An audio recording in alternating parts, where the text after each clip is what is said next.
नमस्कार दर्शकों, आप देख रहे हैं समाधान वाणी। आइए डालते हैं कुछ खास खबरों पर एक नजर। इन्हीं के सपनों का भारत, जहां ग्राम स्वराज की स्थापना के लिए बापू ने लोक सत्ता, जनसत्ता जैसी बातों की परिकल्पना कर आज़ादी के बाद सोने की चिड़िया को हमेशा के लिए सोने की चिड़िया बनाने का जो सपना देखा, आज़ाद भारत के लगभग 75 साल होने के बाद भी आज देश की स्थिति बापू के सपनों से कोसों दूर है। ऐसे में दिल्ली में पार्लियामेंट से लगभग 200 मीटर की दूरी पर हम लोग एक कार्यक्रम कर रहे हैं जिसका नाम है जनसत्ता। जनसत्ता में हम लोग हित की बात करते हैं और आज हमारे साथ एक ऐसी हस्ती हैं जिनका नाम किसी परिचय का मोहताज नहीं। ये फर्स्ट जनरेशन नहीं, यह सेकेंड जनरेशन है। फर्स्ट जनरेशन की शुरुआत इनके पिताजी जो पूर्व प्रधानमंत्री स्वर्गीय चंद्रशेखर के मुख्य प्रधान कानूनी सलाहकार हुआ करते थे, उनके मित्रवत हुआ करते थे। उनके पुत्र ठाकुर युवराज सिंह आलोक जो आज लंबे समय से 25 सालों से लगभग समाज सेवा, जनहित, लोकहित और जनसत्ता से जुड़े हुए अभियानों में जुड़े हुए हैं। अपने पिताजी से प्रेरित होकर, ठाकुर प्रेमपाल सिंह जी से प्रेरित होकर इन्होंने 13 साल की उम्र में आरएसएस की शाखा में जाना शुरू कर दिया। जब 1991 में बाबरी विध्वंस हो रहा था तो उसमें भी इन्होंने अपना योगदान दिया और आज समाजवादी विचारधाराओं को एक नए तरीके से परिभाषित करते हुए यह अपनी राजनीतिक जिम्मेदारी का निर्वहन करते आ रहे हैं। हम सबसे पहले सर आपका कार्यक्रम में स्वागत है। जी, बहुत बहुत धन्यवाद आपका। ठाकुर युवराज जी, आपका नाम ही युवराज हैं और आप वैसे भी सेकेंड जनरेशन हैं। आप मुझे 2-3 चीज़ें पहले बताएं कि आपने 7वीं क्लास से 13 वर्ष की आयु में आपने आरएसएस के कक्षा में जाना शुरू कर दिया। आप आरएसएस को क्या समझते हैं? आपके हिसाब से आरएसएस क्या है? क्या आरएसएस एक धार्मिक संगठन है या आरएसएस एक होलिस्टिक डेवलपमेंट का ऑर्गेनाइजेशन है? देखिए, राष्ट्रीय स्वयंसेवक संघ आरएसएस एक पहुंची हुई राष्ट्रवादी विचारधारा से जुड़ी हुई एक संस्था है जो हेडगेवार जी ने शुरू की थी 1889 में। 1889 में हेडगेवार जी, नेहरू जी और मेरे पिता के गुरु आचार्य नरेंद्र देव, तीनों का जन्म शती समारोह बनाया गया। मेरे पिता ने उसमें बढ़ चढ़कर हिस्सा लिया और उसी समय मेरे पिता की एक पुस्तक है महान, महत्वपूर्ण और महिमा मंडित। मेरे पिता ने उसमें बताया है, लिखा है कि नरेंद्र देव जी, आचार्य नरेंद्र देव जो वाइस चांसलर थे लखनऊ यूनिवर्सिटी के, पिताजी ने लखनऊ यूनिवर्सिटी के गोल्ड मेडलिस्ट रहे, टॉप किया था, तो उन्होंने, मेरे पिता ने लोहिया जी के राजनीतिक शिष्य रहे, चंद्रशेखर जी के साथी रहे। महान, महत्वपूर्ण, महिमा मंडित, कोई व्यक्ति इन तीनों में से एक होता है, लेकिन आचार्य नरेंद्र देव तीनों एक साथ थे। उनको एज बढ़ने पर दमा की बीमारी होगी, ज़्यादा दिन जीवन जी नहीं पाए, वो अलग चैप्टर है। लेकिन जो राष्ट्रवादी विचारधारा से जुड़ा हुआ संगठन है जिसके बारे में आपने पूछा, आरएसएस, उसके ऊपर अनर्गल आरोप उस समय लगाए गए और उसको बिल्कुल पाक साफ जब आज़ाद हुआ भारत, उसके बाद छोड़ भी दिया गया। नेहरू जी की अलग विचारधारा थी, पटेल जी की अलग विचारधारा थी। कभी भी किसी ने, पटेल जी ने, सरदार वल्लभ भाई पटेल ने इसको किसी धार्मिक उन्माद से जुड़ा हुआ संगठन नहीं बताया। और कहीं भी, कभी भी आज तक, इतने सालों से 75 ईयर हो गए हिंदुस्तान को आज़ाद हुए, 76वें वर्ष में हम प्रवेश हो गए हैं अब 15 अगस्त को। तो ये कहीं भी कोई दिक्कत आए, आगजनी हो, भूकंप आए, बाढ़ प्रेरित लोग हों, राष्ट्रीय स्वयंसेवक संघ के जितने भी कार्यकर्ता बंधु हैं बढ़ चढ़कर हिंदुस्तान में हर जगह उसमें हिस्सा लेते हैं, लोगों की सहायता करते हैं, बिना मीडिया में आए हुए, बिना किसी लाग लपेट के। तो मैं इसे राष्ट्रवादी संगठन मानता हूँ विशेष रूप से। समाजवाद की जो परिकल्पना रही भाजपा के उदय के अगर देखें तो 2 सीट से लेकर और 320 तक का जो ये सफ़र है, देश में राष्ट्रपति उनका है, देश में प्रधानमंत्री उनका है, इस सफ़र को समाजवादी आंदोलन के द्वारा ही एक तरह से फलने फूलने का मौका मिला। तो उस समय में जो समाजवादी विचारधारा हुआ करते थे उसको, और आज के जो समाजवाद के नाम पर जो राजनीति करने वाले क्षेत्रीय दल हैं, उसको आप कैसे देखते हैं? आपके हिसाब से समाजवाद की क्या परिभाषा है? देखिए, समाजवाद समता मूलक समाज की स्थापना करना, जिसमें मेरे पिता डॉक्टर राम मनोहर लोहिया, आचार्य नरेंद्र देव, जनेश्वर मिश्रा, राजनारायण जी, मधुलिमय, मधु दंडवते, ये सब सहभागी थे। अब समाजवाद के नाम पर परिवारवाद कर देना। मैं समाजवादी पार्टी में आया, नोएडा विधानसभा क्षेत्र का प्रेसिडेंट रहा, तो सिर्फ अपने पिता की वजह से। डॉक्टर राम मनोहर लोहिया से बड़े घनिष्ठ संबंध रहे पिता के, और समाजवाद होता है। ये दिसंबर में 68 में लोहिया जी का निधन हो गया, करा दिया गया था। तो उन्होंने पहले ही कह दिया था अपने शिष्यों के, मेरे पिता भी थे, उनका ओ पॉजिटिव ब्लड था, मेरे पिता ने उनको ब्लड भी दिया था। निगम बोध घाट पर इलेक्ट्रोशॉक देकर लोहिया जी को भस्म कर दिया गया था। उनकी कहीं भी समाधि नहीं है। ये होता है समाजवाद। आखिरी कड़ी रहे चंद्रशेखर जी ने अपने जीते जी, चंद्रशेखर जी 2007 में निधन हो गया, लेकिन अपने जीते जी उन्होंने पंकज शेखर को, नीरज शेखर को परिवारवाद के रूप में कहीं बढ़ने ही नहीं दिया। हमारे पिता ने भी हमारे ऊपर समाजवाद उस तरीके से लिया, अंग्रेजी और हिंदी में क्या अंतर होना चाहिए उस तरीके से लिया। तो वो कड़ी अब ख़त्म हो गई है। समाजवाद ना होकर परिवारवाद हो गया है। वो चीज़ें सारे समाजवादी लोगों के साथ धूमिल हो गई हैं। उनका जन्म जहाँ स्थल है अकबरपुर में, डॉक्टर राम मनोहर लोहिया का, उन्होंने तो शादी नहीं की, कोई उनकी पुत्र पुत्रियाँ नहीं हैं, लेकिन उनके परिवार के लोग हैं। आज बहुत बुरा हाल है। खोमचे लगाते हैं, दुकान लगाते हैं, जीवन यापन के लिए भी उनके पास साधन नहीं है। ये हाल है समाजवाद के पुरोधा डॉक्टर राम मनोहर लोहिया की संतानों का। उनका घर जर्जर किया हुआ है, उसको कोई रिपेयर करने वाला भी नहीं है। कड़ी ईंट चपचपाती हैं। इतना बुरा हाल, बड़ी शर्म आती है कि 2-2, 3-3 बार समाजवाद के माननीय मुलायम सिंह यादव जी, माननीय अखिलेश यादव जी रहे, लेकिन उधर शायद ध्यान दिए होते तो बात कुछ और ही होती। तो वो मैं नहीं मानता उस तरीके से। जी, आज अगर लोहिया के विचार और जयप्रकाश के विचारों को आज की राजनीतिक व्यवस्था में अगर देखा जाए तो ये कितना प्रासंगिक है, आप इसे कैसे देखते हैं? देखिए, अजीब संयोग है। मोहनचंद करमचंद गांधी, महात्मा गांधी जब आए हिंदुस्तान में, उन्होंने, उनसे एक गलती हो गई कि उन्होंने नेहरू को शिष्य बना लिया, नेहरू को अपना परम शिष्य बना लिया। जिन्ना को भी तवज्जो नहीं दी, जिससे देश का बंटवारा हुआ 1938 तक। जिन्ना महान राष्ट्रवादी नेता थे। खैर, लोहिया जी का चैप्टर तो उसके बाद में आता है। लोहिया जी हों या जयप्रकाश नारायण जी हों, विशेष रूप से जेपी के जो शिष्य रहे, मुलायम सिंह जी, लालू यादव जी और शरद यादव जी, उतने तरीके से वो भी नहीं निकले। उन्होंने भी अपने गुरु का मान उस तरीके से नहीं रखा। तीसरा, आप देख रहे हैं दिल्ली में हम हैं, दिल्ली के मुख्यमंत्री माननीय केजरीवाल जी अन्ना हजारे के आंदोलन से निकले। अन्ना हजारे से उसके बाद उन्होंने कोई ना बात की ना वार्तालाप की। ये वीडियो एक शेयर हुआ है सोशल मीडिया पर। अन्ना हजारे ने अपना दुख व्यक्त किया है कि इन्होंने जो बोला था गाड़ी नहीं लेंगे, बंगला नहीं लेंगे, सत्ता नहीं लेंगे, सारी चीज़ धूमिल कर दी। लेकिन अन्ना हजारे से भी मेरी अपील है, अगर मेरी बात पहुंचती है, कि अभी आप जीवित हैं, अपने शिष्य को उस तरीके से लें कि वो सदमार्ग पर चले।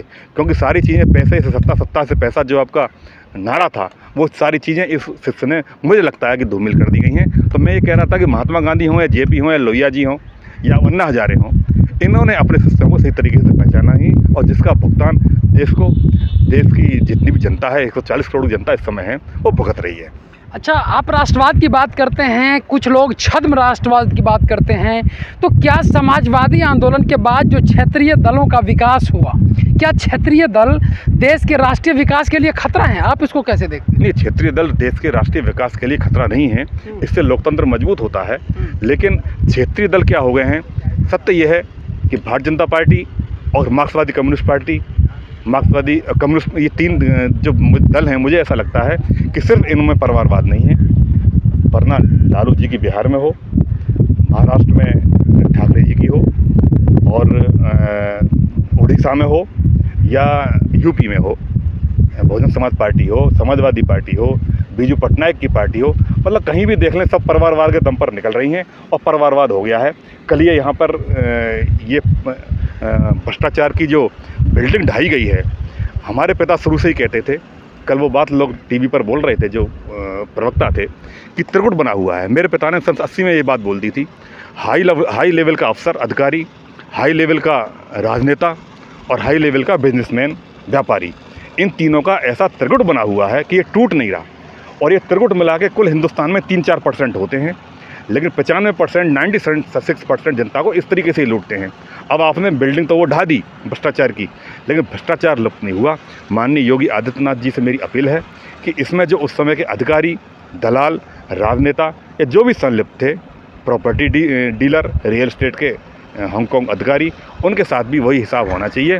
ये आपने बिल्डिंग तो ढा दी, अच्छा किया आपकी सरकार में, लेकिन इसके साथ जुड़े हुए जो त्रिकुट बना हुआ है, जो त्रिशंकु बना हुआ है, इसको तोड़ना बहुत ज़रूरी है। और हम उम्मीद करते हैं योगी जी इस त्रिशंकु गुट को तोड़ने में इस बार के कार्यकाल में सक्षम होंगे, कामयाब होंगे। जी। योगी जी को क्या 2024 में प्रधानमंत्री के रूप में देख रहे हैं, या फिर योगी जी के बारे में क्या आप सोच रहे हैं कि क्या ये 2029 में प्रधानमंत्री कैंडिडेट होंगे, या 2024 में ही लेटरल एंट्री भाजपा इन्हें दिलाएगी? देखिए, आज के समय में छत्तीस शिरोमणि रघुनाथ प्रताप सिंह राजा भैया हों या योगी आदित्यनाथ जी हों, योगी आदित्यनाथ जी को सिर्फ हिंदू होने के नाते या क्षत्रिय होने के नाते नहीं, सत्य में बड़ी शक्ति होती है। यूनिवर्सल ट्रुथ ये होता है कि सूरज पूरब में निकलता है, एक सार्वभौमिक सत्य है। तो सत्य ये है कि योगी आदित्यनाथ ने, चाहे वो बीजेपी से जुड़े हों, अलग चैप्टर है, उन्होंने अब पिछले 5 साल में, अब इस साल का जो कार्यकाल है 5 साल का, बिना लाग लपेट के, बिना किसी पूर्वाग्रह के, बिना किसी पक्षपात के, बिना किसी दुर्भावना के, जो शोषित वंचित लोग हैं उनका साथ दिया है। जो बिल्डर जगह हत्याए हुए थे वहाँ पर उन्होंने गरीब लोगों के लिए मकान बनाए हैं। और आगे आने वाले जो 2025 की बात आप कर रहे हैं, 24 की, माननीय मोदी जी से मैं उनको 21 मानता हूँ। ये मेरा व्यक्तिगत आकलन है, गलत भी हो सकता हूँ, लेकिन मैं मोदी जी से ऊपर उनको मानता हूँ। और भविष्य ये दिखता है कि आगे आने वाला टाइम योगी आदित्यनाथ जी का है, क्योंकि खाली बीजेपी बात नहीं करता, हिंदुस्तान में उनके मुकाबले का आज उत्तर प्रदेश क्षेत्र तो उनके लिए बहुत छोटा पड़ गया। हिंदुस्तान में उनके मुकाबले का कथनी करनी में जिसकी समानता हो वैसा राजनेता है नहीं। मुझे उनमें मेरे पिता की छवि, डॉक्टर राम मनोहर लोहिया की छवि, दीनदयाल उपाध्याय जी की छवि और श्यामा प्रसाद मुखर्जी की छवि दिखाई देती है। जी। चलिए, बहुत अच्छी बात है, लेकिन मुझे ये बताइए कि लोग धरने पे बैठ रहे हैं, बेरोजगारी का रेट बढ़ रहा है, महंगाई दर बढ़ रही हैं, ऐसे में जो भी सरकार होंगे, आज मान लीजिए भाजपा की सरकार है तो सवाल तो भाजपा से ही पूछा जाएगा। ऐसे में योगी जी क्या एक हिस्टोरिकल माइलस्टोन को बनाने में लगे हुए हैं? क्या बिल्डिंग गिरा देने से या इस तरह के काम को कर देने से लोगों को, मुख्य धारा में लोगों जो हैं उनको तो कोई बहुत ज़्यादा बेनिफिट होता नहीं। तो ऐसे में आज जो बेरोजगारी है, जो महंगाई है, इसको कैसे कंट्रोल किया जाएगा और आपके क्या विचार हैं? देखिए, मेरा कहना ये है कि इंदिरा गांधी एक टाइम पर महंगाई के चैप्टर पे ही सत्ता में आ गई थी। महंगाई उस तरीके से कम नहीं हो सकती जितना हम लोग सोचते हैं, जितना हम लोग एक्सपेक्ट करते हैं। बेरोजगारी भी उतनी कम हो नहीं सकती, बेरोजगारी हमेशा बनी रहेगी, महंगाई हमेशा बनी रहेगी। लेकिन योगी जी से ये उम्मीद ज़रूर है, इतना आशावान तो हम हैं कि योगी जी महंगाई को कुछ स्तर पर कम करने की कोशिश ज़रूर करेंगे और बेरोजगारी को भी कम करने, ये कम हो सकती है, खत्म ये कभी भी नहीं हो सकती। और राजा भैया और योगी जी की कथनी करनी में मैं अपने पिता के बाद, चंद्रशेखर जी के बाद, उनसे इसलिए ताल्लुक़ रखता हूँ कि उनकी कथनी करनी में बहुत बड़ी समानता है। और जहाँ तक बिल्डिंग की बात आप कर रहे हैं, मेरे मन में भी ये था कि शायद इसमें वृद्धाश्रम बन जाता, एक हॉस्पिटल बन जाता, स्कूल बन जाता, कैप्चर कर लेती, गवर्नमेंट रख लेती अपने पास। संसाधन का दुरुपयोग करने का क्या मतलब है? क्योंकि इतने करोड़ उसको बनाने में लग गए, फिर विध्वंस करने में लग गए। हालांकि विध्वंस का जो पैसा है वो बिल्डर से ही लिया जाएगा, लेकिन फिर भी मुझे लगता है कि इसका सदुपयोग हो सकता था। लोगों ने इस तरीके से जिसको नौटंकी बना दिया, मैं आपके लिए नहीं कर रहा, आपके चैनल के लिए, चैनल भी इस तरीके से बावले हो जाते हैं कि उन्हें पर हिंदुस्तान की और सारी समस्याएं नहीं दिखती। ये दिख गया तो इसी के पीछे हो गए, सारी चीज़ें लगा ली। तो इसमें विध्वंस तो हुआ, लेकिन भ्रष्टाचार का विध्वंस नहीं हुआ। भ्रष्टाचार का विध्वंस तब होगा कि जहाँ से ये चीज़ें पैदा हुई, जो लोग इसके बेस में रहे, उनके भ्रष्टाचार को खत्म किया जाए। ऐसा अभी तक मुझे लगा नहीं। अगर नोएडा के भ्रष्टाचार की बात करें तो उत्तर प्रदेश का एकमात्र सबसे बड़ा औद्योगिक शहर, जहां पूरे प्रदेश के लोग आकर अपना आशियाना बनाना चाहते हैं। नोएडा में आज डूब क्षेत्र एक बहुत बड़ी समस्या है। लोड बेरिंग की बिल्डिंग ग्रामीण क्षेत्रों में बनाई जा रही हैं। कई ऐसे कॉम्प्लेक्स हैं जो इलीगल रूप से बनाए गए हैं। क्या उस पर भी बाबा का बुलडोजर चलेगा? क्या उसको भी इस तरह से उड़ाए जाएंगे? उसको भी इस तरह से उड़ाया जाएगा। योगी जी का बुलडोजर हर जगह चलेगा। उनकी नॉलेज में आने की, उनकी संज्ञान में आने की बात है, ऐसा मुझे लगता है। उनके मन में कोई दुर्भावना, पक्षपात नहीं है।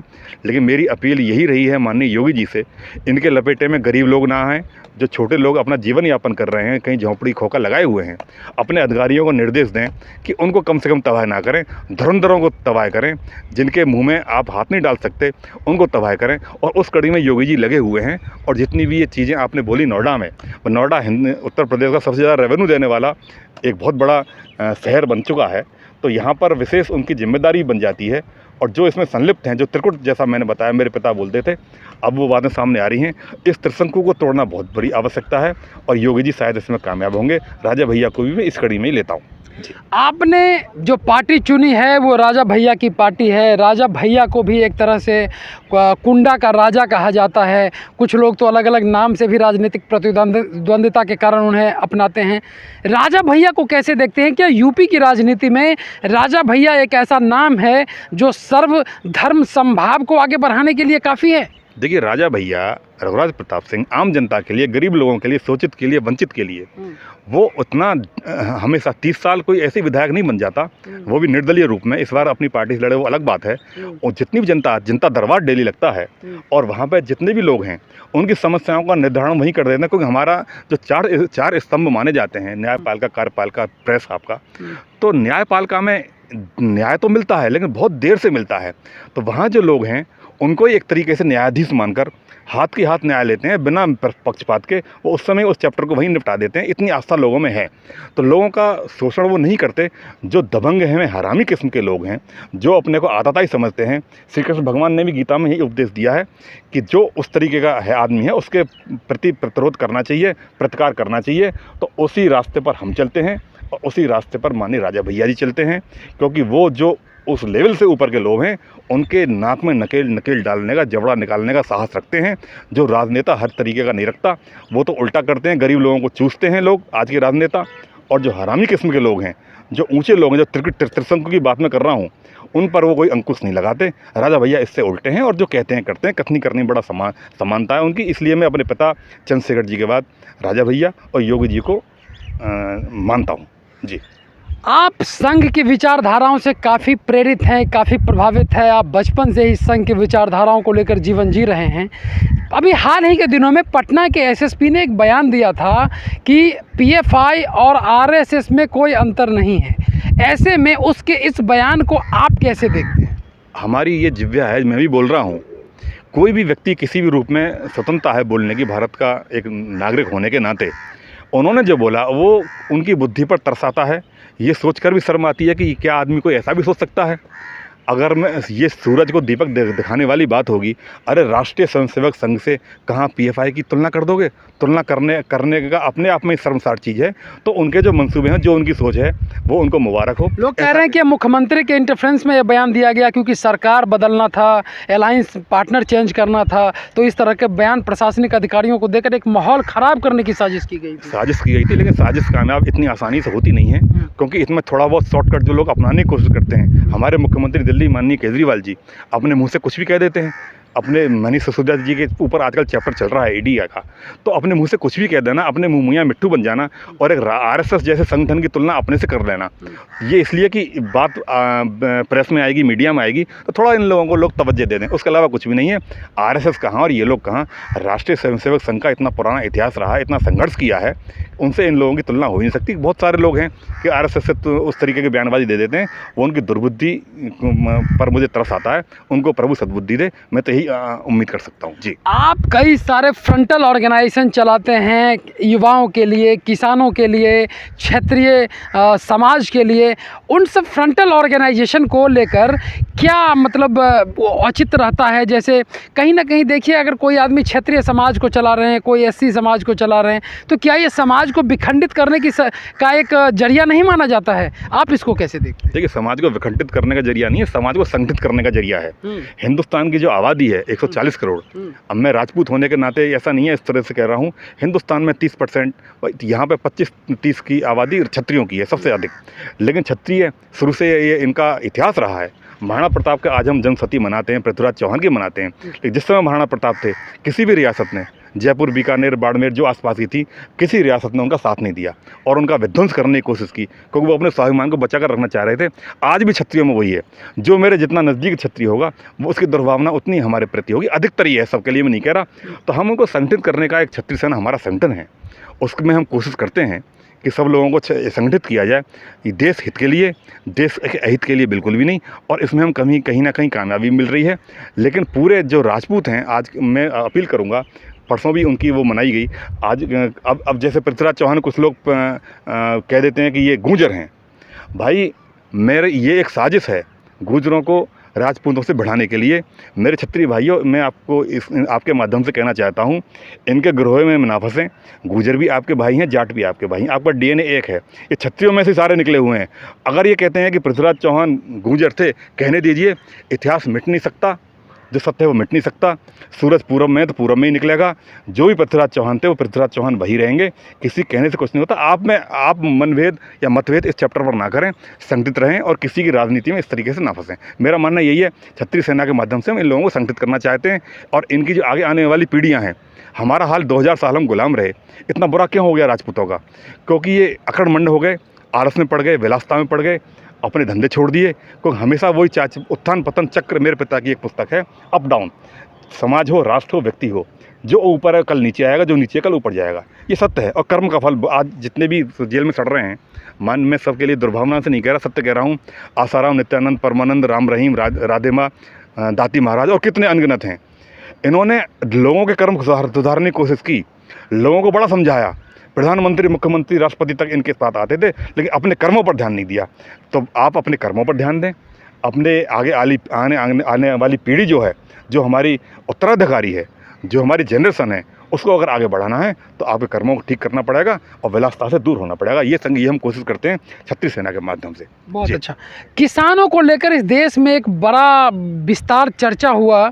हाल ही के दिनों में किसान बिल आया। भारत एक कृषि प्रधान देश है। 70% से अधिक आबादी कृषि आधारित व्यवसाय से जुड़े हुए हैं।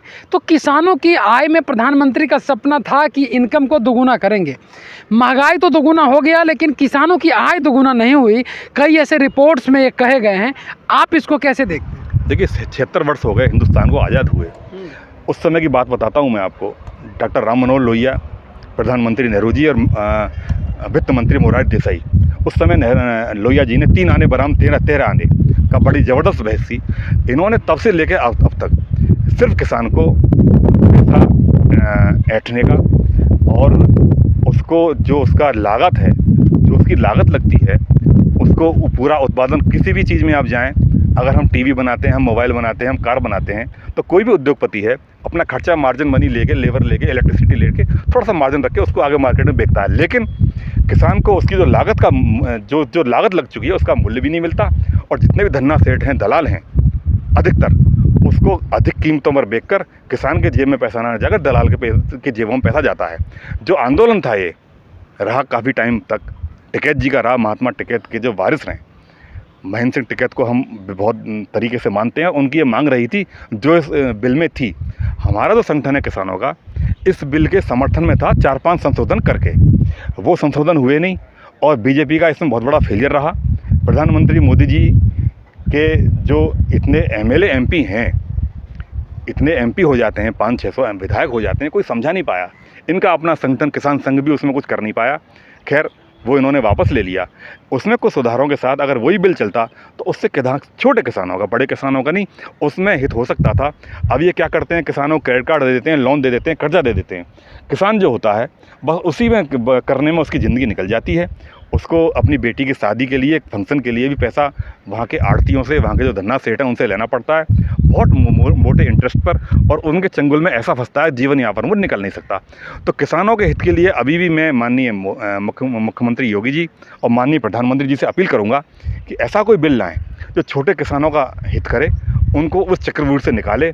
हमारा किसान यूनियन हिंद उसी तरीके का एक संगठन हमने बनाया है जिसमें हम लगे हुए हैं। तो उसके माध्यम से छोटे किसानों का जो हित होगा और किस तरीके से होगा, उसका तो लागत मूल्य है। किसान की कोई फसल हो, उसको उसका अपना लागत मूल्य नहीं मिल पाता। हम ऐसा चाहते हैं कि लागत मूल्य के ऊपर कुछ अमाउंट रखकर उसको सीधा दिया जाए और उसमें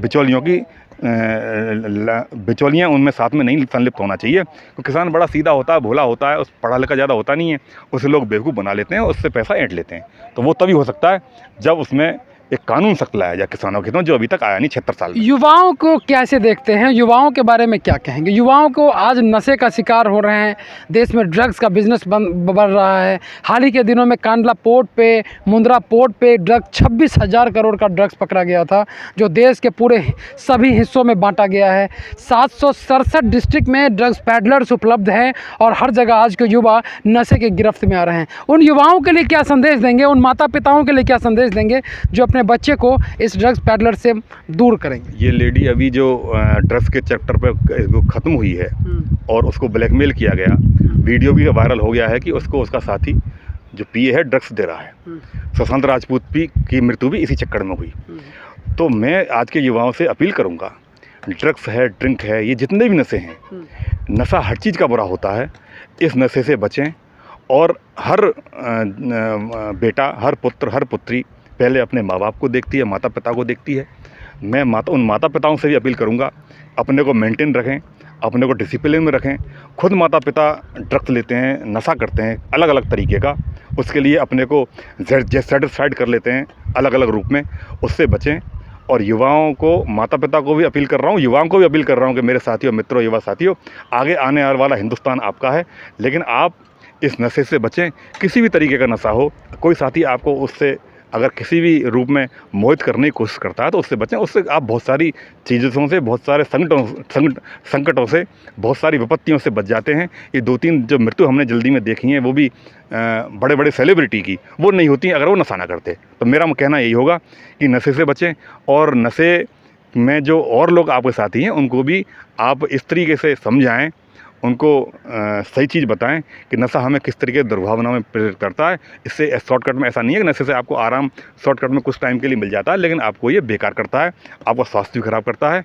नशा एक तरीके का हमारे लिए, ये समझ लीजिए, कैंसर से भी बुरा है। तो इससे बचना चाहिए, मैं तो यही अपील कर सकता हूँ, और माता पिता को उस रूप में ढालना चाहिए। जी। चलते चलते उठो युवाओं, घर से निकलो, तुम्हें ही तो देश को बदलना है, फिर 5 साल के लिए तुम्हें ही तो छलना है। यूं ना जागे अगर तुम तो खतरे में लोकतंत्र होगा, तुम्हारा आने वाला भविष्य बहुत ही निर्बल होगा। वीडियो टीम के साथ पार्लियामेंट।